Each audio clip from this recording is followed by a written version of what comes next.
30 ദിവസങ്ങൾ പഞ്ചസാരയില്ലാതെ. ആദ്യത്തിൽ വലിയ മാറ്റമൊന്നും തോന്നില്ല. പക്ഷേ നിന്റെ ശരീരത്തിനുള്ളിൽ എല്ലാം മാറിത്തുടങ്ങുന്നു. ഡേ 1 ആഗ്രഹങ്ങൾ ശക്തമാകുന്നു. നിന്റെ തലച്ചോർ ആ മധുരത്തിന്റെ ഒരു ഷോട്ട് തേടുന്നു. ഡോപ്പമൈൻ. ഇതാണ് ഏറ്റവും കഠിനമായ ഘട്ടം. ഡേ 3 പിന്നീട് നിന്റെ എനർജി സ്ഥിരമാകുന്നു. ഇനി ഉയർച്ചയില്ല, താഴ്ചയില്ല, സ്വാഭാവികമായ ശക്തി മാത്രം. ഡേ 7 നിന്റെ ഉറക്കം മെച്ചപ്പെടുന്നു. കൂടുതൽ ആഴമുള്ള വിശ്രമം, വേഗത്തിൽ വീണ്ടെടുക്കൽ. നിന്റെ ശരീരം റീസെറ്റ് ചെയ്യുന്നു. ഡേ 14 ഇൻഫ്ലമേഷൻ കുറയുന്നു. നിന്റെ ചർമ്മം തെളിഞ്ഞു തുടങ്ങുന്നു.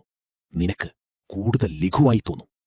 ഡേ 21 നിന്റെ മൂഡോ കൂടുതൽ ബാലൻസ്ഡ്, കൂടുതൽ നിയന്ത്രണം. ഇനി പഞ്ചസാര ആവശ്യമില്ല. ഡേ 30 30 ദിവസങ്ങൾക്ക് ശേഷം നീ ആരോഗ്യവാനായതിലുപരി നിന്റെ ആഗ്രഹങ്ങളെ നീ നിയന്ത്രിക്കുന്നു.